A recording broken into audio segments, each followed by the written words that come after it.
Okay, hey everybody.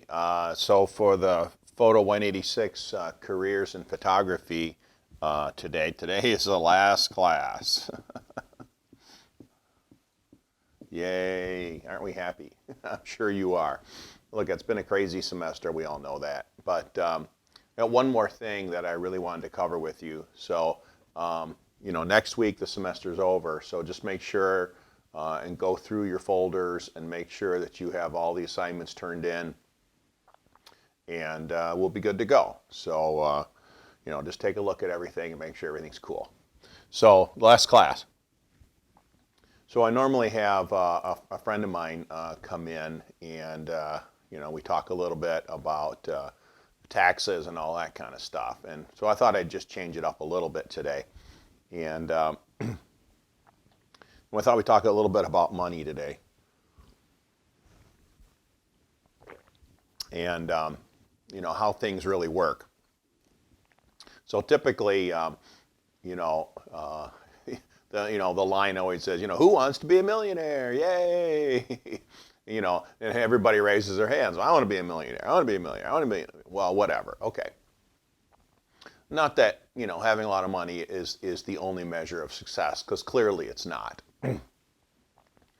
But, you need a certain amount of money to function in our society. You need a roof over your head, you need food on the table, you need a place to sleep, and you need some security.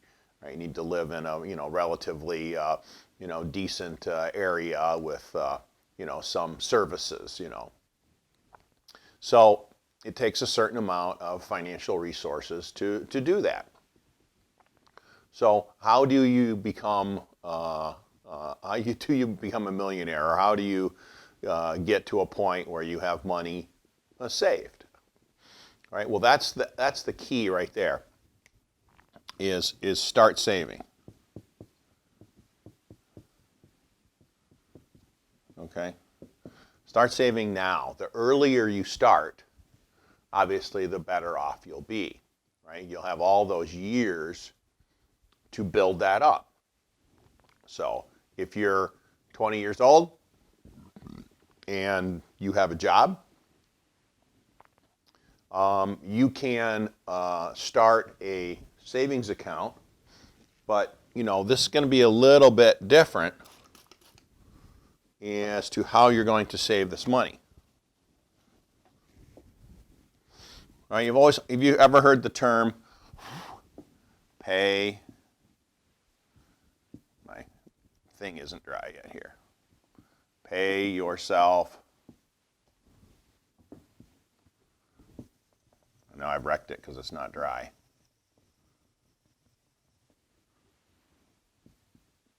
Let me get a pen.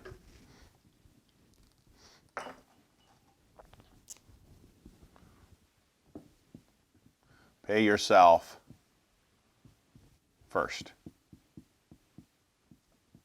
All right? Pay yourself first. What does that mean? Well, it means, you make, $100, $200 on a job that, you take 10% of that and you put it away. So $10. If you made $100, you got a $100 job, you take 10%, that's $10. And you save that. But you have to be, good about doing that. So pay yourself first is a very good strategy to use whenever you get a few extra bucks. Now I realize, a lot of you are poor college students. I was too. I didn't have hardly any money. I walked to classes all the time. So I know it can be difficult. Money is tight. Things are expensive. But really try to look at putting something away from everything that you bring in. 10% is just a nice round number to use, okay? That's $10 out of 100. You're not going to miss it, okay?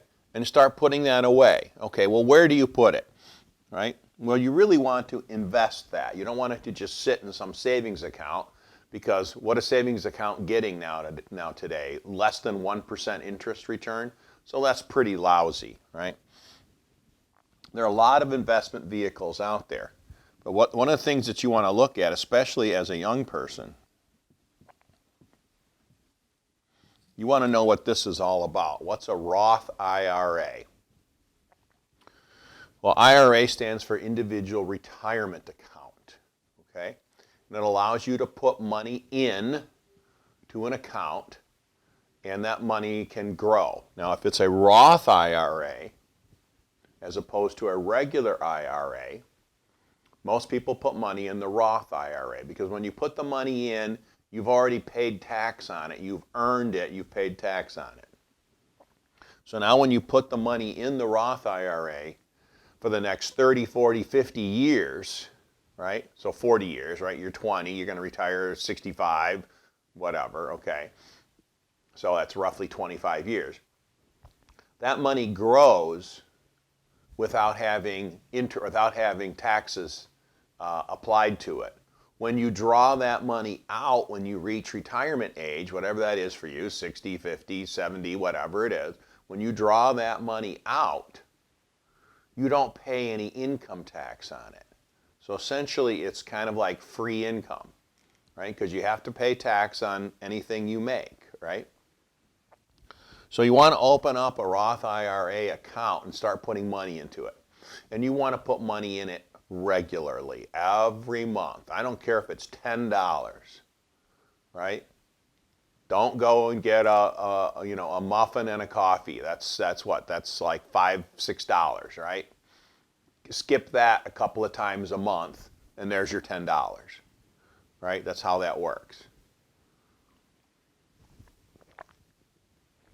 I think you can open up a Roth IRA for as little as $100 to start. Okay? Your bank or credit union can assist you with opening up an account like that.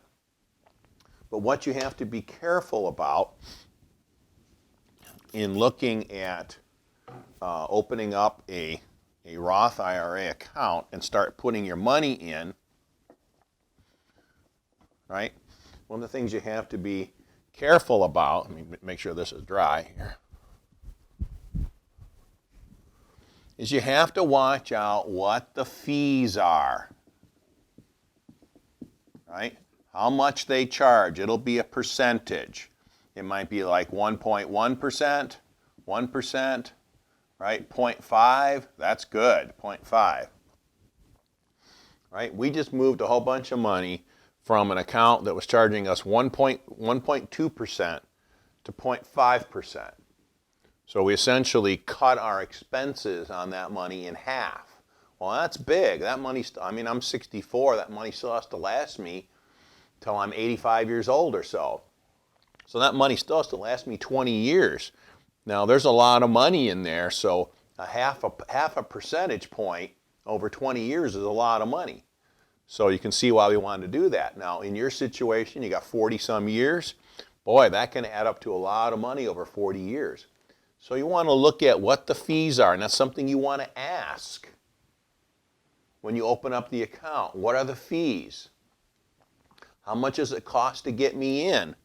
And if you're buying a mutual fund with that money, which I encourage you to do, some type of an investment vehicle, a mutual fund, you want to find out, is there a load or is there no load? Okay?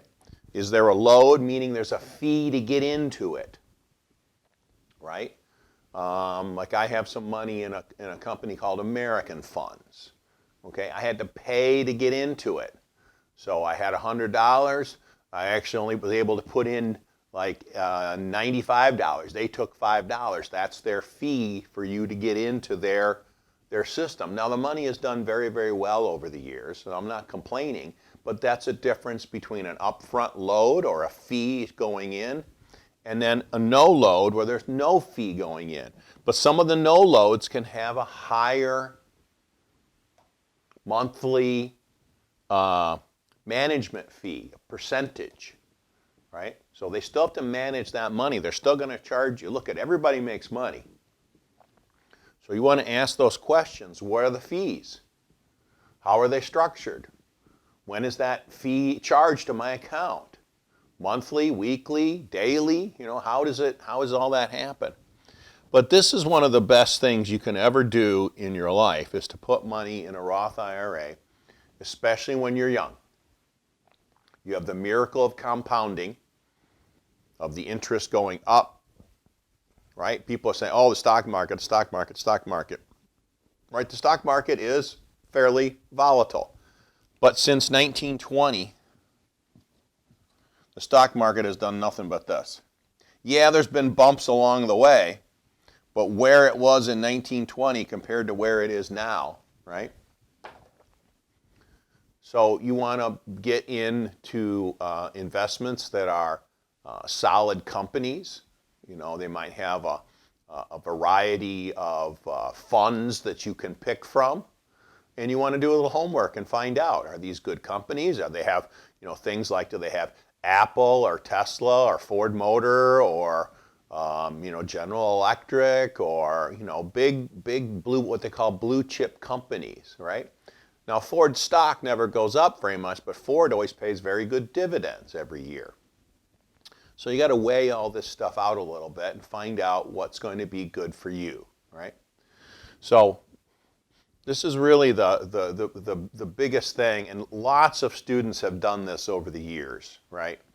Have opened up IRA accounts and have watched it grow. And it's really fun to hear from prior students going, oh my gosh, I have $10,000 in my IRA account now. That was, 6, 7, 8 years ago, So putting money away is going to be the fastest way, other than, working hard, right? We all work hard and saving your money. But it's going to be the way that you will become independent, right? As you get to, close to my age, right? You want to be independent because you want to be able to do within reason what you want to do, right? You don't want to be stuck because you don't have any money saved. Okay, now people saying, okay, Social Security, right? Okay, great. Yeah, I'm looking forward to getting some Social Security too. Sure, great. But what's going to happen to Social Security, right? When I first started working, the age to retire was 65, right? You can get your money at 65. You can actually start claiming it at 62, but you get a lesser amount. So your kind of optimum target date to get your money was 65, right? Well, now as time has gone on, right, Congress has continued to raid that money and put it into the general fund for the United States, right? Horrible people, all of them, that have done that. So now my retirement age is now 66 and a half, right?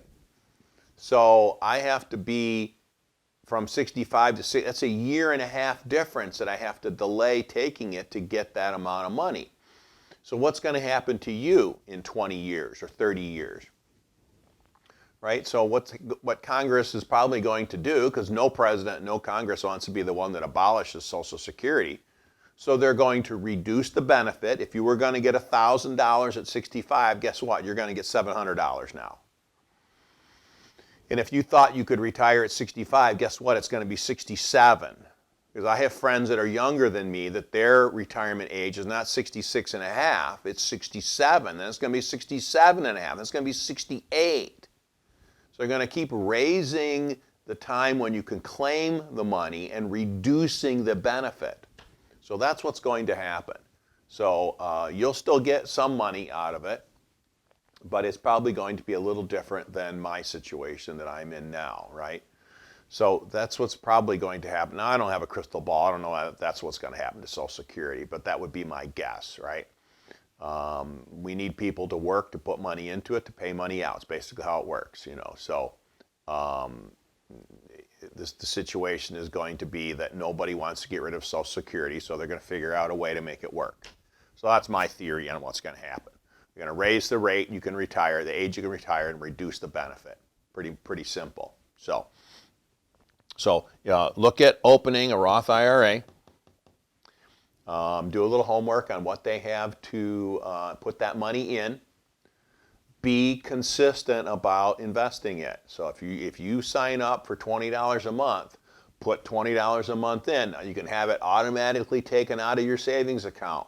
So every time you get a paycheck, put a couple bucks in your savings account, and at the end of the month, they will automatically take that money out, or take it out of a checking account, whatever you set up at the bank or the credit union or wherever you're doing business, all right? You can do that.